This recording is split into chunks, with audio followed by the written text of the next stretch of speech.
Today it is Fastelavn, which is the Danish Carnival, and that means that Fastelavnsboller is a thing. And what I want to try and do is I want to surprise the family with Fastelavnsboller, the traditional one. This weekend I'm home alone, without the kids, without the family, which is very appreciated because family time means not a lot of alone time, and that is wonderful because it's way better to be with your family than to be on your own. But I'm the kind of person that needs a lot of time on my own. So I am very much enjoying it. I'm very much enjoying it, but I'm also always very guilty about it. I feel guilty about it. So I run around and try and fix the whole house, and I shovel snow or fix things that I really think needs fixing, and I want to do it when I have the time. So I run and get really tired and exhausted by having time on my own, really. So if you don't know what Fastelavnsboller is, you might not have been in Denmark, because Copenhagen goes crazy since a couple of years by now. Since COVID, the bakeries just went crazy doing Fastelavnsboller. There's two ways of doing it. You have sort of the more regular traditional one, which is more a yeasted dough with stuff with the cream inside, and then there's a puff pastry version that becomes really, really advanced, where they,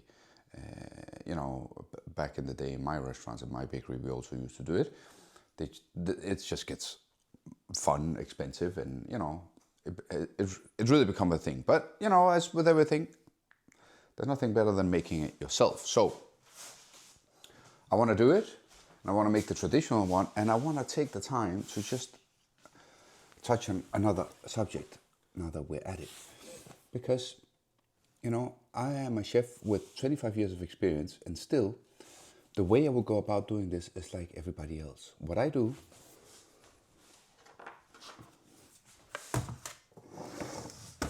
is I pick up the computer and I Google Fastelavnsboller. I found a recipe and I start butchering the recipe, because there's something in me that does not allow me to do anything as it's written exactly in the recipe. So the recipe says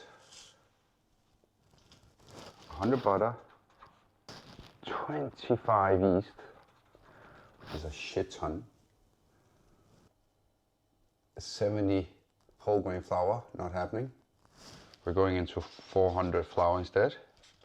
It said 320 flour, 70 gram whole grain. What are we putting whole grain flour in this for? And then it says it says a half teaspoon of salt. Right, this is the dough. I'm not sure I like this recipe. If I would consider this more or less like a brioche, then there's a shit ton of butter, that's okay. But we're not going to melt it and put it in there. We're going to temper it and add it later. So we'll start with milk, yeast, sugar,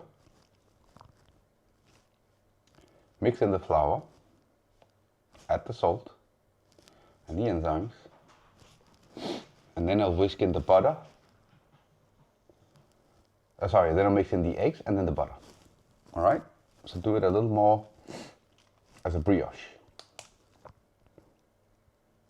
And I need to calculate the flour, the percentage of the salt. So what we want for these things like bread and so, let's say 2% of the flour. 2% of 400 is 8. So we need 8 grams of salt, not half a teaspoon, whatever the fuck that is.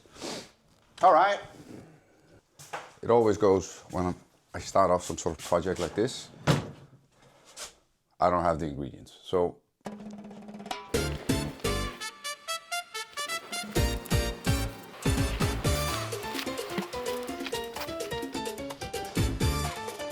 shopping done. I think that's fine. I have a bit of a dry yeast going on here, and I'll get it sorted. This is the kind of stuff I find in my kitchen appliances. 150 milk. Just gonna warm this a bit for the yeast. Just a tiny bit. A little drug scale here to sort out how much dried yeast I have. So about 12 grams is like 50 fresh. See how much we have. Okay, milk is warm. Get this in there.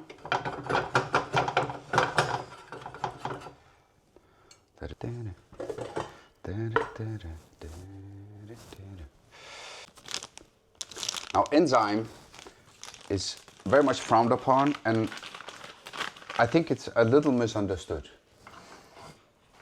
This needs another 3%, so that would be 12 grams. So all industrial bakeries use this by the shit ton. When you buy your nice little soft buns at the supermarket, it's packed with this. And it sounds a bit like it's, you know, it's filled with chemicals or whatever. But what I want to keep in mind is that, you know, so is baking soda, or, you know, you add so many different things to bake goods that are, it's a chemical. What it does is it softens up your bread. But I don't think it has a place in any sort of sourdough or more rustic bread, everyday bread. I think it makes sense for sweet things like this. So we're making a sweet bun for my kids and my family. And all I want is that it's really soft and delicious. I'm not gonna worry about adding this or adding another. There's nothing wrong with it, it's enzymes. So I mix the yeast and the milk, and I'm gonna start mixing it in the shitty KitchenAid I have, and then we'll take it from there.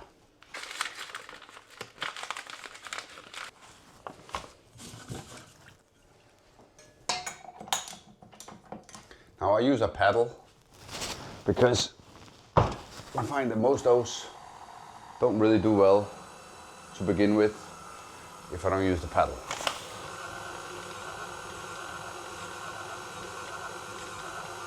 Now the dough starts extremely dry. That's not so good. Anyways, we'll add our yeast. It's pretty clear that the dough is so dry that we will need to add the eggs in here to make any sense of this. The difference between the eggs from the store and the eggs from the hen house are quite obvious, and during the winter they don't really do enough eggs for our use, so I'm gonna use shitty eggs or something like this, and then eat the good eggs instead.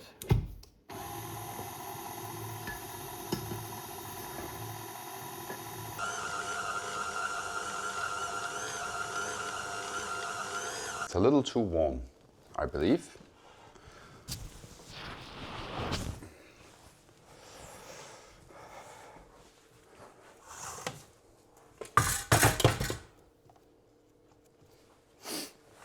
One can tell the dough here seems a little weird.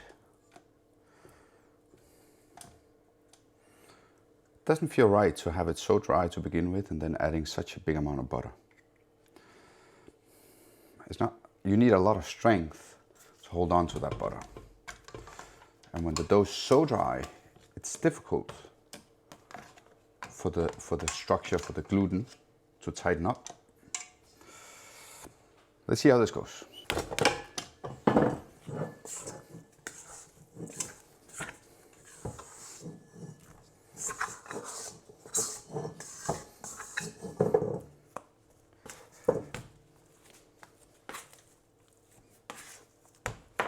So I'm gonna go and change this for the hook and get it back to mixing,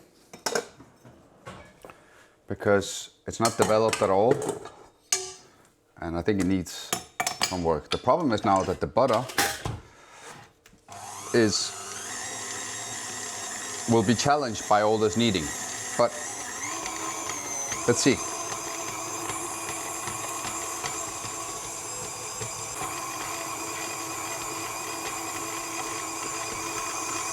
At times the only thing you can do is just stare into a bowl and hope for it to get better. It is getting better though.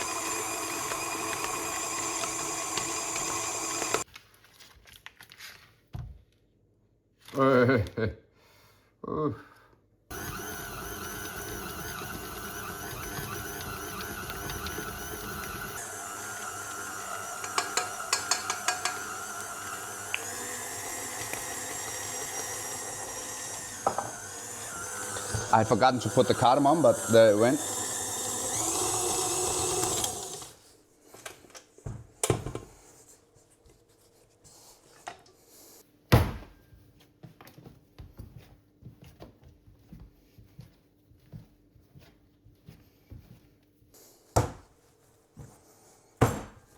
Yeah, it's way better.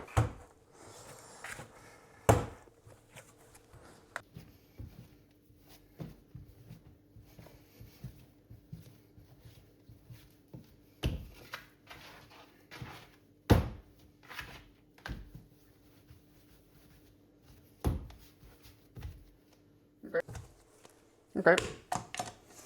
A little proofing and some prayers. Thoughts and prayers. Vanilla custard, egg yolks, sugar, cornstarch, vanilla pod, milk, almonds, pistachio. No almonds or pistachio, people. Whisk.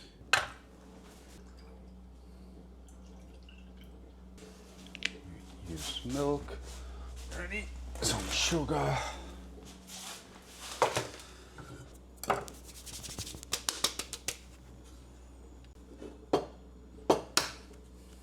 I'm gonna do my egg yolks here. I have a whole tub of egg whites that I keep adding to because whenever you use egg yolks, you have just such a, like if you make a carbonara, you just have so much egg white left. It's hard to make sense of what the hell to do with it, but I just sneak it into my scrambles and make them a little more boring, but also just a little more protein. I don't want to ditch the egg whites.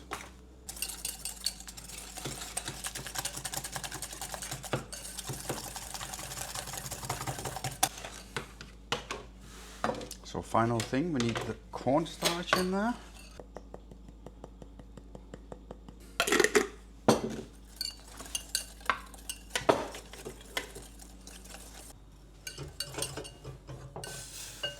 Go back in here. Back to the pot. I really have to take a leak. Not right now. Cannot be right now.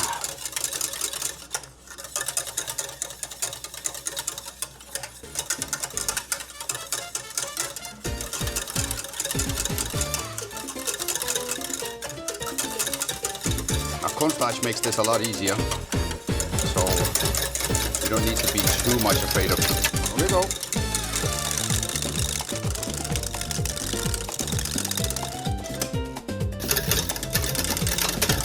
Bubble, here we go, boiling.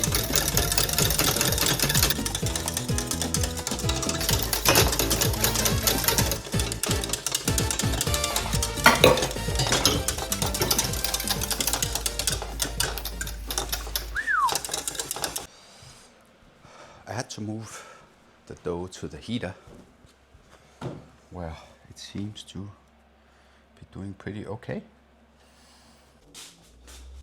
Dough's proof pretty well. It's looking okay. So I want to hurry up and roll them out, stuff them with the custard and leave them to proof further, so I bake them once the family is back home, because I won't make it in time for them to be ready.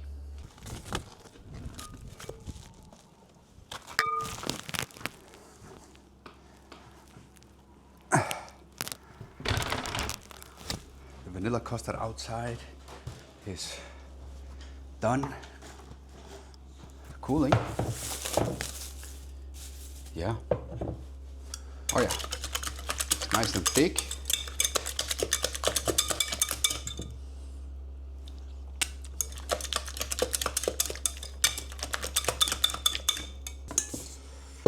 So procedure is simple. I want to know how much the dough weighs in total to make a sensible division of dough. 950. Okay, I want to make them fairly big. So I think I think we're looking at maybe 125.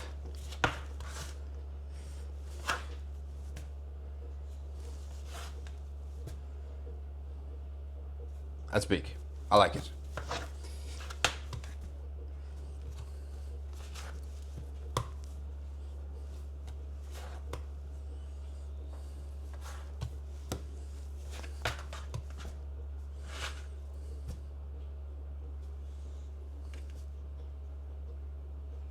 Let's do 100.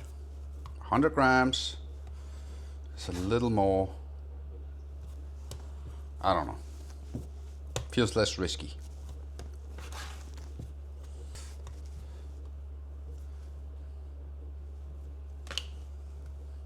Another 100. Tiny one. Okay.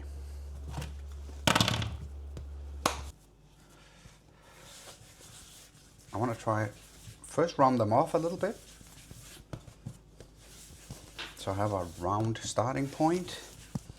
Dough feels pretty good. Okay, so here, at this point, I want to try and see to open them up like so. Because the key here is how much custard can I get away with? If I put too much custard in here, it's gonna not turn out well.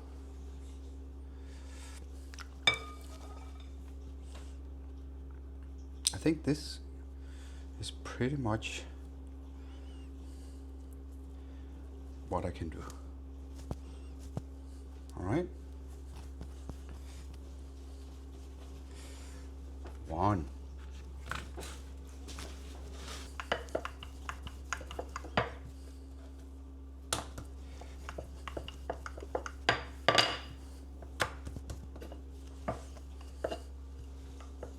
Turning them around and getting the ugly side on the inside might be something to aim for.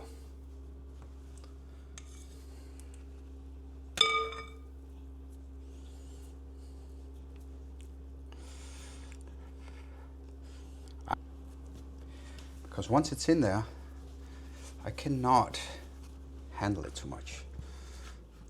So look at that. This looks plump.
Now this whole Fastelavnsboller ordeal needs a little recap, because in the end I was quite satisfied with my Fastelavnsboller project.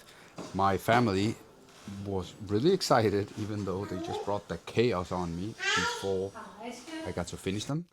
But I made one fatal error. I forgot to put in the almond cream, which is supposed to go inside the Fastelavnsboller with the vanilla. And I have to say, I would have liked it to be a little more filled on the inside, a little more stuffed, a little more creamy. And what I think is a good idea is to add the almond cream that bakes better, and it can take a little more baking without getting all runny, and sort of stuff that in there. Another option could be to be a little cheat and stuff it after, adding more cream to the inside. I did a glaze in the end. No, I will actually put it on the Substack. So you sign up for the Substack and I'll send you the damn recipes, okay?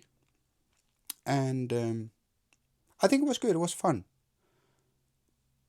I could give it a few more tweaks, and I'm wondering